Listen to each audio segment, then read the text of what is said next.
vos vou mostrar neste tutorial está baseado numa técnica que era utilizada pelos grandes mestres do Renascimento, da pintura clássica. Eles faziam grandes esboços muito pormenorizados de carvão, para depois, quando aplicassem as tintas, quando aplicassem a pintura, terem a certeza que estavam a trabalhar os volumes corretos.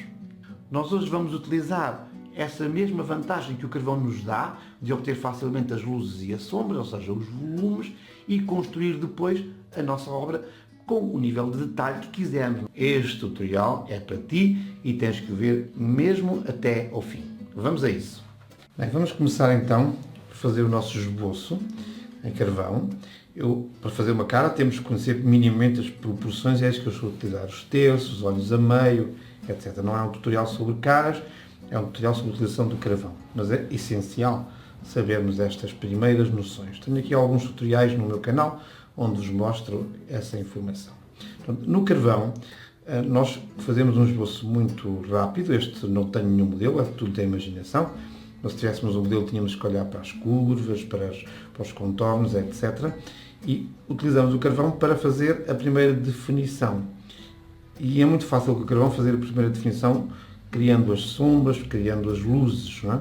O carvão é muito simples e podemos depois esfumar, criando as transições de uma forma muito fácil. É muito fácil trabalhar com o carvão e essa é a base desta técnica, é a facilidade. Depois de esfumar, podemos ainda reforçar outra vez alguns aspectos e voltar a esfumar quantas vezes quisermos. Os grandes mestres faziam esta técnica muito aprimorada, mas nós temos condições para fazer mais rapidamente. Depois limpamos. E limpamos com um pano para tirar o excesso de carvão. E esse excesso de carvão, quando é arrastado, vai ocupar toda a tela. E isso permite-nos depois, com a borrachinha, retirar das partes da luz esses pigmentos, o que vai fazer com que a nossa figura ganhe novamente uma dimensão muito interessante sobre a questão da luz e da sombra. Ou seja, nós estamos a definir os volumes. Já temos menos pigmento, no entanto, nós, para fixar bem o pigmento à tela, para não nos complicar depois na pintura, vamos ter que utilizar a essência terbentina e vamos aplicar essa essência terbentina sobre as zonas mais escuras, o que faz com que, por um lado, torne as sombras mais nítidas, relativamente à luz, e também fixar, sobretudo, os poros de carvão. É isso que nós queremos fazer. Então, depois dessa fase, os poros estão fixados, o pó do carvão está fixado, e vamos então poder pintar. Eu vou pintar, fazer a minha pintura com as cores da paleta de Zorn. Não se trata aqui de um tutorial sobre como pintar caras em termos de cores, há muitas alternativas. Eu tenho até um tutorial que podem ver, onde vos mostro como se utiliza a paleta de Zorn. Eu vou começar pelos tons mais claros. E esta é uma das vantagens desta técnica. Se eu tivesse uma tela branca, teria que começar aqui pelos tons mais escuros.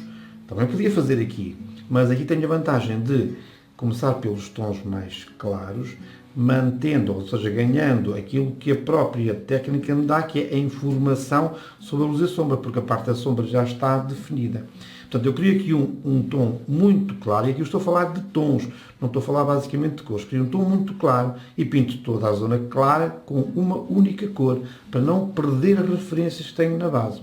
Também posso, se quiserem, criar aqui um tom para os meios tons, mas não é necessário. Eu prefiro, para manter a simplicidade, olhar para os tons mais escuros e para os tons mais claros. E, começando por um ou começando por outro, pintar apenas 2 tons, tal como fazemos no carvão. Assim eu tenho aquela noção de que vou continuar a ter as minhas referências de volume e de luz corretas. Portanto, eu escolho agora um tom muito escuro, mais escuro do que aquilo que seria normal, e porque também escolhi um tom mais claro do que aquilo que seria normal, para que eu, quando acabar de pintar, ou seja, colocar por cima do carvão os tons claro, tom escuro, ou tom escuro e tom claro, como queiram, mantenha as referências claras da diferença entre luz e sombra. Seria o mesmo se eu tivesse o modelo. Claro que eu tenho que sempre, em qualquer quadro, olhar para o fundo e criar no fundo a impressão, ou seja, dar ao fundo um tom que eu preciso para me equilibrar a minha pintura. Tenho sempre que pintar um fundo a determinada altura, dar um tom ao fundo. E depois posso voltar a equilibrar a figura com um tom mais escuro e sempre ainda não estou a pintar qualquer variação cromática, só escolhi 2 tons e podia ser preto e branco. Pronto. A mesma coisa para o casaco. Eu não posso deixar uma tela ou um espaço em branco quando estou a tratar de tons. Então, o casaco, eu tenho que trabalhá-lo também na mesma lógica. Pego num verde ou outra cor qualquer, mas aqui a minha preocupação é também olhar para os tons e definir os tons equilibrando-os já com a cara e com o fundo, ou seja, não há preocupação ainda de colorir. Da mesma forma, eu tenho que também completar, para criar o equilíbrio, para conseguir o equilíbrio de todo o quadro, tenho que completar também o resto do fundo que está à frente da cara. Tal como fiz para o casaco e para a parte de trás da figura, eu não posso ter também zonas brancas na parte da frente da figura, porque isso altera e de que maneira a percepção que eu tenho sobre a zona de luz da cara. Portanto, tenho que concluir também esse trabalho. Só depois disso é que, depois desta base completa, é que eu vou então aumentar o valor cromático da minha obra. Eu, neste caso, utilizo a paleta de Zorn, mas vocês podiam utilizar outras cores e podiam introduzir aqui outras cores, verdes, azuis, laranjas, o que for, para a vossa figura ganhar tonalidade. E cada um de vós, cada artista, sabe como vai trabalhar as cores da pele e como é que quer introduzir essas variações cromáticas. Mas aqui o importante é introduzi-las de acordo com as bases tonais que temos, ou seja, os escuros e os mais claros. Não podemos voltar a misturar, ou seja, voltar a baralhar a questão das variações tonais. Aqui estamos a modelar. Eu comecei pela zona das sombras. E o que estou aqui a introduzir é, no fundo, variações tonais, mas nenhuma das cores, ou seja, nenhuma dos tons de sombra tem mais luz do que os tons de luz que estão ao lado. Eu tenho que sempre ter isso em atenção quando faço essa colocação dos novos tons e das novas variações cromáticas. Eu aqui tenho sempre que ter em atenção, quero introduzir o meu estilo, cada pintor tem o seu estilo, mas não posso ignorar as condições, os tons que lá estão, ou seja, nas duas áreas. Mas eu vou alterando, vou modificando, vou criando subtons agora para cada uma destas áreas. Obviamente, eu já pintei a parte escura e a testa também, e vou agora tratar da zona das luzes. Na zona das luzes é exatamente a mesma coisa. Eu vou criar uns subtons, ou seja, com mais vermelho, neste caso, ou mais amarelo ocro, que são as cores, não é? A paleta de Zorn só tem 2 cores, que é o amarelo ocro e o vermelho. O branco e o preto são utilizados para aclarar e para escurecer. Então é com base no amarelo e no vermelho que eu vou introduzir variações cromáticas. Agora, se vocês tivessem uma paleta mais rica, poderiam utilizar outras cores, mas tendo sempre em atenção o tom, qual é o lado do tom, neste caso o tom das luzes, que estamos a tratar.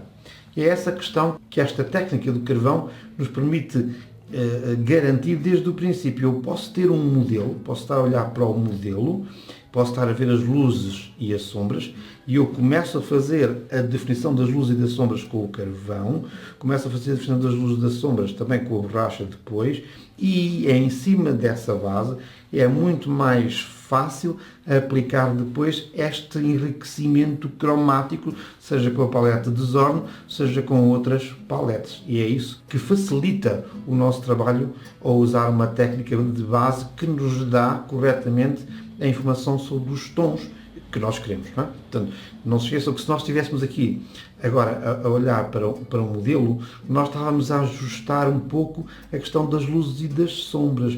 Eu não estaria a olhar para as cores.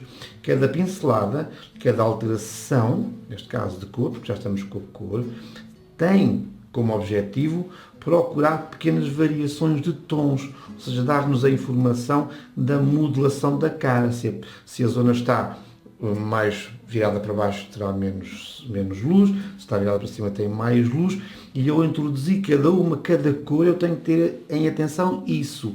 Não pensem na cor, pensem em manter o volume, introduzir as pinceladas de sombras ou de luz nos sítios em que precisamos de, comparando com o modelo, ou neste caso, com a imaginação, criar áreas que estão mais viradas para a luz ou menos viradas para a luz. É essa a percepção que as pessoas vão sentir. É claro que, em determinada altura, eu vou ter que pegar num pincel mais pequenino e olhar para alguns detalhes. Mas esses detalhes, mesmo esses detalhes, como por exemplo aqui os lábios, são ajustamentos também em termos de luz e de sombra.